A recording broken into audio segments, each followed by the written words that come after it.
What's up, YouTube? Before I start the video, I'm going to let the music play for a little while. Just get the feel of it.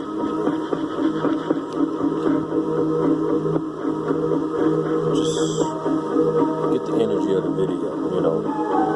It's been a while since I posted an actual recent, like this is going to be like my most recent video. So today is Sunday. It's like 4 o'clock Eastern time, and it is June the 30th, 2019, Sunday. And Sunday is known in esoteric terminology in the book of Enoch. It's the day of Solomon, which is the knowing, the day of the knowing, the day of learning, the day of getting light. The title of this video will be, well, you probably can see it in the description box or in the, whatever you want to call it, down in the title section.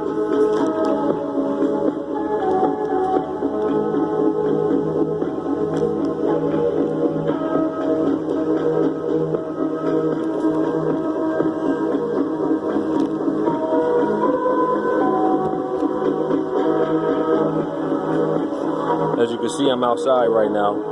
I'm not at work. It's one of my days off.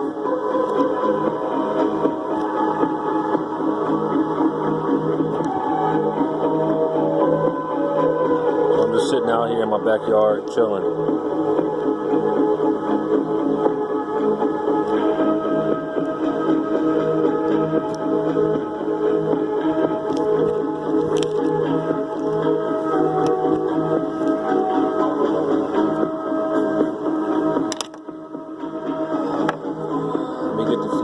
This is the flute of Enoch. This particular flute, the sounds of this flute, it is supposed to conjure up all aerial spirits. Okay. I did a video on Enochian Grimoire, and I explained some of the Enochian aerial spirits in that book. Yeah, so check that video out.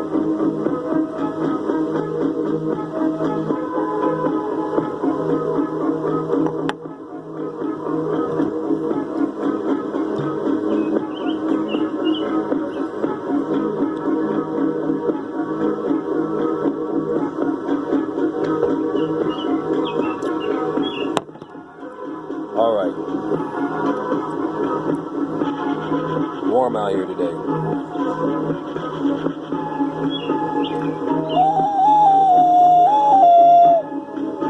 Alright, even though that wasn't nothing, but still the sounds of it. I did this flute about a week ago. And a bat shows up in my house.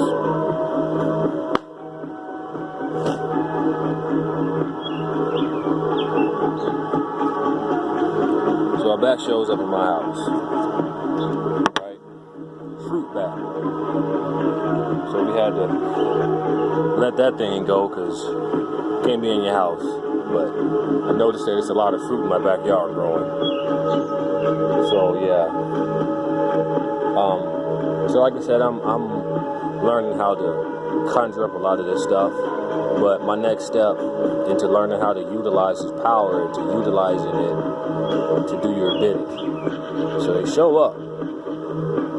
They show up. They show up.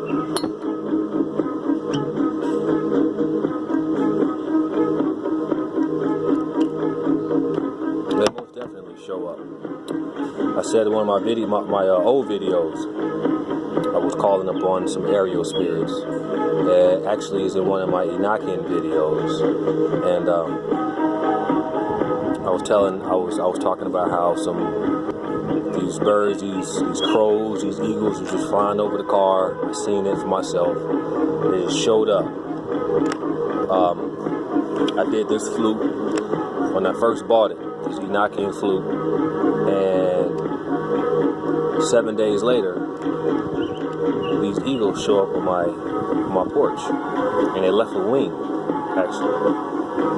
So I remember in one of Bobby's lectures, he was talking about Papa Legba ritual. You do a ritual, and you put four pennies on each corner of the street, and about 7 days later, you stood to start seeing some results in your financial assistance.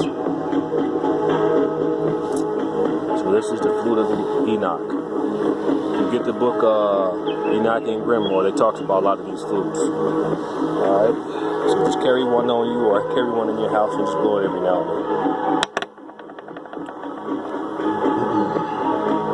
And I want to talk about a few things. I want to talk about necromancy today. That's going to be my main topic, necromancy.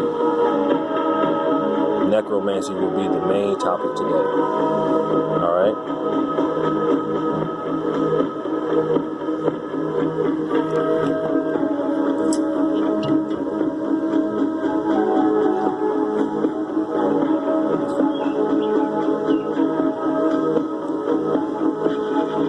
This is actually called Reggae Blush. It's like $10. And it's table wine. 10% alcohol. It's really good, really sweet. I actually drink another wine, which is more expensive. It's not really wine. It's called Black Dragon Mead. That's what I drink. Black Dragon Mead. You got blackberry mead. You got elderberry mead, cranberry mead. Cranberry mead usually comes out in the holidays. But usually I drink mead. Mead is what the Moors used to distill when they went up in Europe in the time of Europe's Dark Ages. And they went up there and they was teaching people how to distillation or whatever, and alcohol was one of the ones that they used for spirits and all that good stuff, mead, all that good stuff like that. So yeah.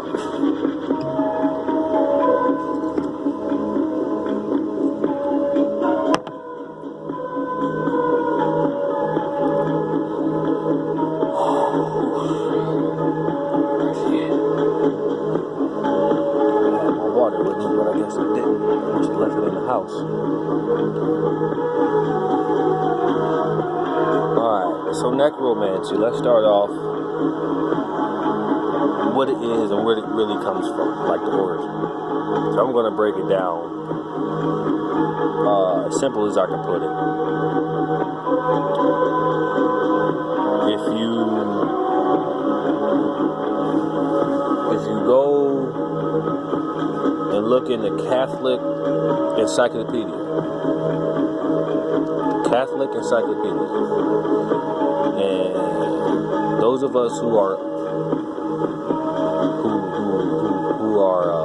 not under this religious God spell, you understand that the Catholicism basically is the head of all denominations in Christianity. Those of you who don't know what denominations is Pentecostal, Baptist, Methodist.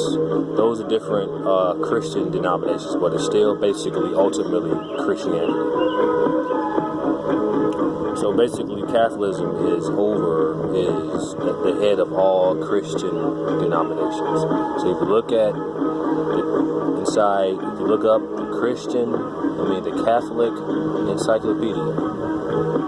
First of all, let me say this. According to the book Icelandic Magic of Odin, okay, the knowledge of Odin, it talks about how Catholicism comes from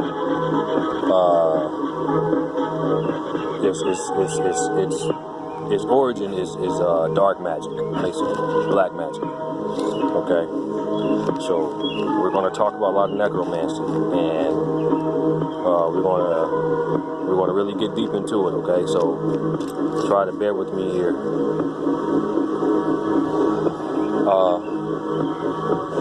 So Catholicism is the head of it. Look at the Catholic Encyclopedia.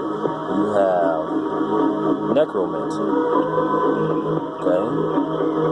Necromancy, according to the Catholic Encyclopedia, its origins, necromancy basically is negromancy. That's why I said it. Negromancy. Negro magic. Nigger magic. Nigger magic. Whatever you want to say. So we're going to be talking about some Negro magicians that came to me last night around 3 in the morning. Like I said, I did a video about 3 p.m., 3 a.m., 11:11, all those times are different. They open up portholes within your mind to channel the dead, which is necromancy. Necromancy is talking to the dead, it's basically communicating with the dead. And who are the dead? Well, if you in the physical, and you got black skin, you're considered the dead. Not literally. The dead, which means magical entities, energy, gods, devils, angels, any term that defines some type of magic. That's what the dead signify in ancient terms. Before it was being known as a derogatory term in modern day, which is the Western world, which is the blind world, which is basically the material world. We have to live in the material world because of the lower vibration, which is Malkuth, which we're here right now in the physical, which is the realm of darkness.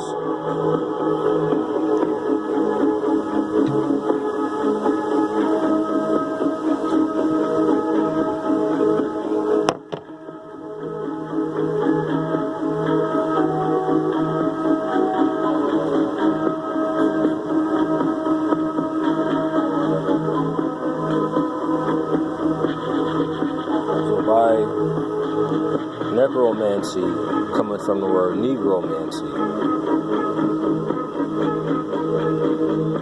then it's time for most of us that is in this particular knowledge, in this particular information, to start conjuring up some inner light so we can destroy this reality that is set in front of you, and to conjure up a reality that somehow works for us.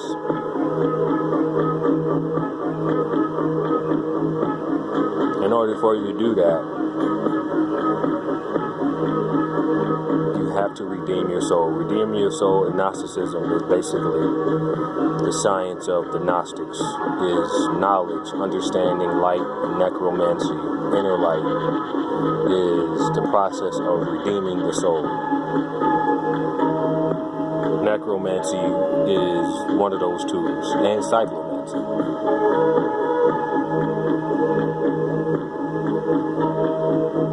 The Gnostic scriptures are just the first step of redeeming knowledge of the soul. The rest is conjured up by the concentration of the human mind, which is the Christ chakra.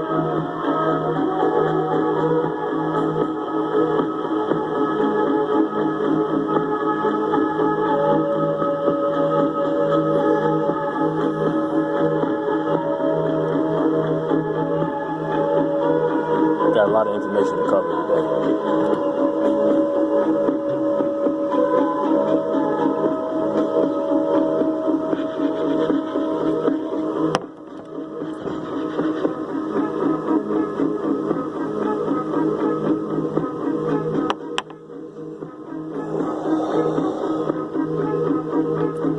by that being said, necromancy will be one of the topics, and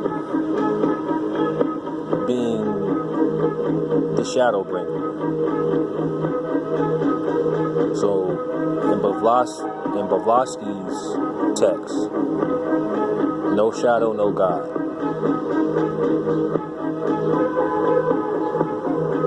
We are the melanin carriers, which I found another word that means melanin is the term Osea. Osea is an entity. Osea is O-U-S-I-A.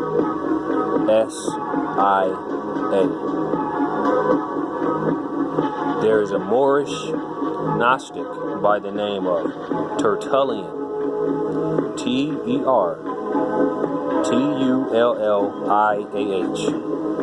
His name is Tertullian. He was a Moorish Gnostic scholar. And his specialty was Osea, the cosmic Christ that will illuminate the pineal gland and melanated, dark-skinned people. And it's just basically just an explosion in the cosmos of a different form of knowledge created out of ancient wisdom. This is what Gnosticism is. That's why people consider it the devil. Or it's the work of the devil. Yeah, it's the devil because it's here. When you look at the tarot deck, the devil, all it signifies is change, transitioning. So we were here, we are brought here to bring change. We are that battery.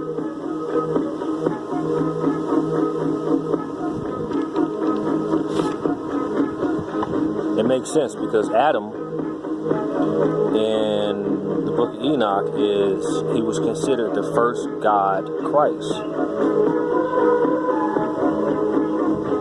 So look up the guy, his name is, because he came to me also, but I'm going to tell you how it came. I'm going to tell you because I got 3 particular entities. They're all dead. They all made the transition. I'm going to talk about all 3 of these entities in this video. They all came to me last night. Okay, so the Moorish Gnostic, Tertullian, he's a black Gnosis. He was born in Carthage, Tunisia. Osea was his specialty. Look up the word Osea. O-U-S-I-A. It's another word for melanin. The Luciferians. And he understood that. Because he understood what he was. The Moorish society, they really did know who they were. There were so many different Moorish groups. All the Moors were not the same. Just like all Negroes or all black people are not the same. So we need to realize that. Because we can get stuck in doing history. And we don't know. We can be studying the history of people that went against us. We're just doing it because they had black skin. We need to get out of that mentality because that's a trick. I guess all skin folk is not kinfolk, I guess. So.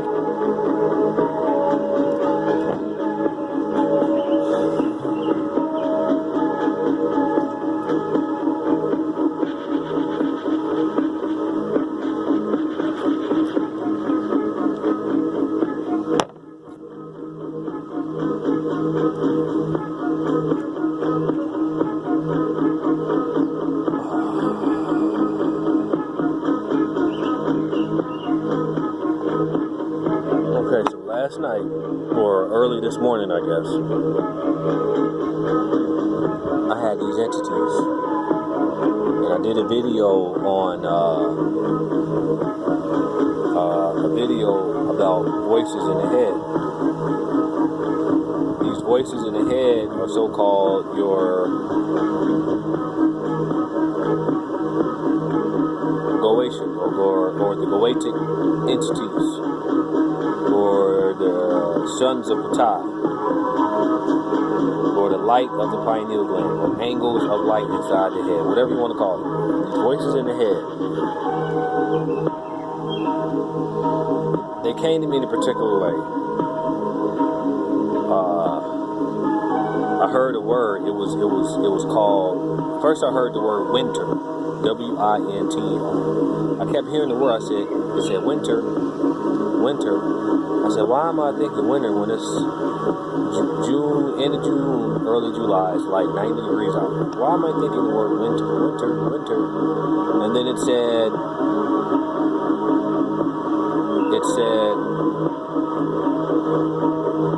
turn the W upside right. So I said, okay, so that spells the word minter. M-I-N-T-E-R. M-I-N-T-E-R.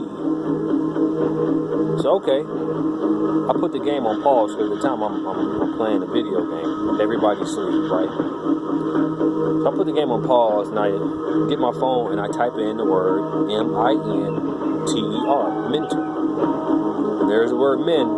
I did a video on men, vegetation, all the way up to the modern world. Men, men is men's. Men generate the word men's, M-E-N. M-E-N-E-S. He was the first, I think that men is connected to Adam. Because men's was one of the first human beings that had he was Zeus. That's Zeus. Men's was. That's Zeus. He had his own patriarchal system, men's. He was an African. Okay? We need to break this stuff on down so we can know what's going on. That's connected to Adam, Zeus, all that. Well, maybe not Adam so much, but he was connected to Adam. Because he was one of the first that had the patriarchal system, men's in Egypt. Men is another entity. The mythology. Same attributes, but it's M-I-N. Anyway, let's get back to the subject. So mentor. So I type up the word mentor in the search box and Mentor, Mississippi pops up. So you know me, I go with the spirit. I just click Mentor, Mississippi. And all this information showed up.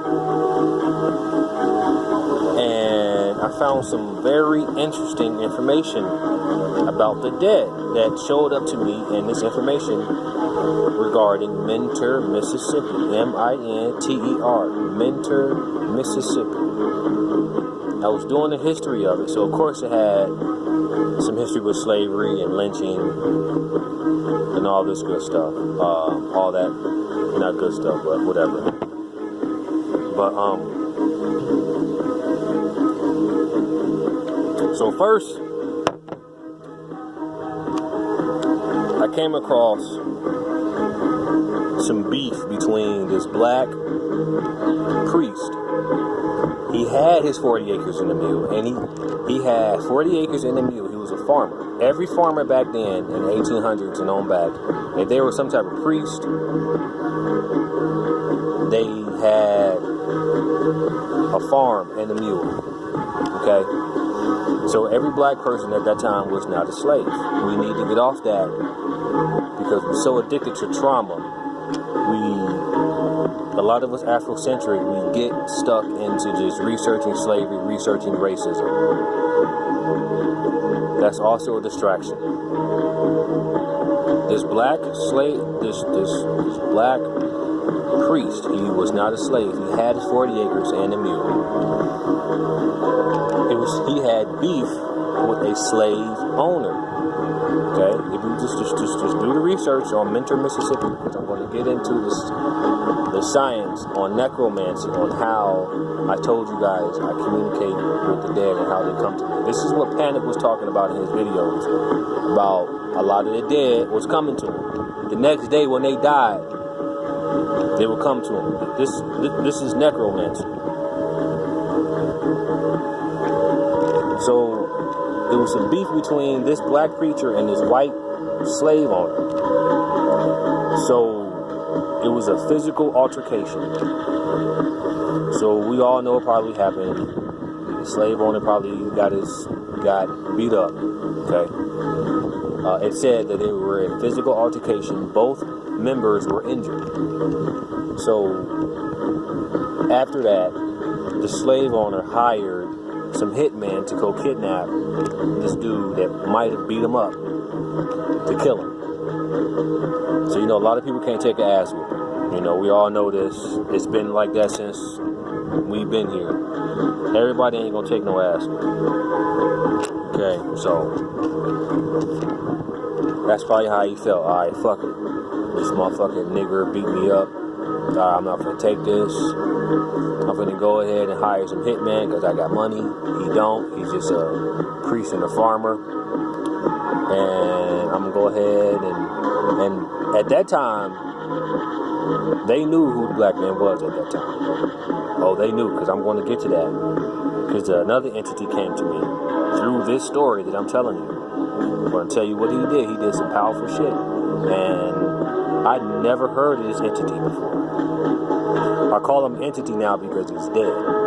Okay? And he came to me, and he wanted me to tell you who he was. And I'm also going to do what he wanted me to do too. But I'll get to that later. So he said, I'm gonna go ahead and hire some hitman to kidnap this guy and send his ass back to his source, which is not of earth. Okay. Like I said, they know who you were. They know. They knew. Send his ass back to the source.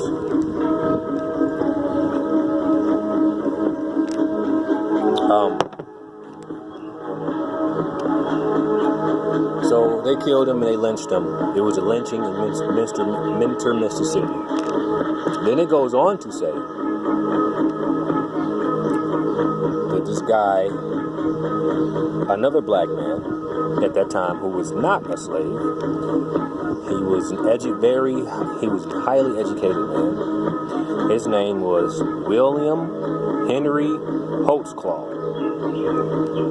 His last name is Holtzclaw.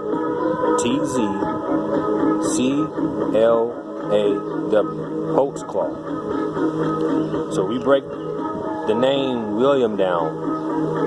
It's Will I Am Henry Holtzclaw. William Henry Holtzclaw. So at the time, this is all happening last night. I did the research on William Henry Holtzclaw. This black man showed up, and he's the author of the book, The Black Man's Burden. He's the author of the book, The Black Man's Burden, by William Henry Holtzclaw. He was born in 1870 in Roanoke, Alabama. He's the founder of Utica Institute, which is a college in Utica, Mississippi.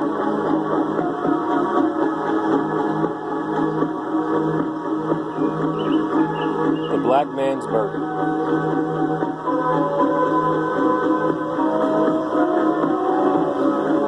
This is it. I'm not talking about skin color. I'm talking about being a particle of light, inhabiting a high conductor physical body, that he talks about being burdened by a financial system that knew the light that we had within us. This is why they didn't want to let us read at those times. You can't let him read, because when he read, according to the Gnostic text, when someone that has light, when he learns intellect, he can change the world. Okay? And another thing that is very metaphysical about this, Roanoke. If you guys don't know about the TV show American Horror Story, because that is a horror story. This horror story is how I found horror story about racism. That's how I found this guy, William Henry Holtzclaw, the black man's burden. Roanoke is actually a season in the series called American Horror Story. I did a video about Cyclomancy, the gods that failed. I mentioned American Horror Story before, and the title I mentioned was about the witches. It's called The Coven. American Horror Story. You guys need to turn your attention to that because it's a lot of metaphysical and historical interpretation in that film, in that TV series. And Roanoke is a season in there, and it's damn good. There's a lot of dark and black magic and feminine energy in that whole entire season. It's called the Roanoke. And this guy here, William H. Holtzclaw, black man.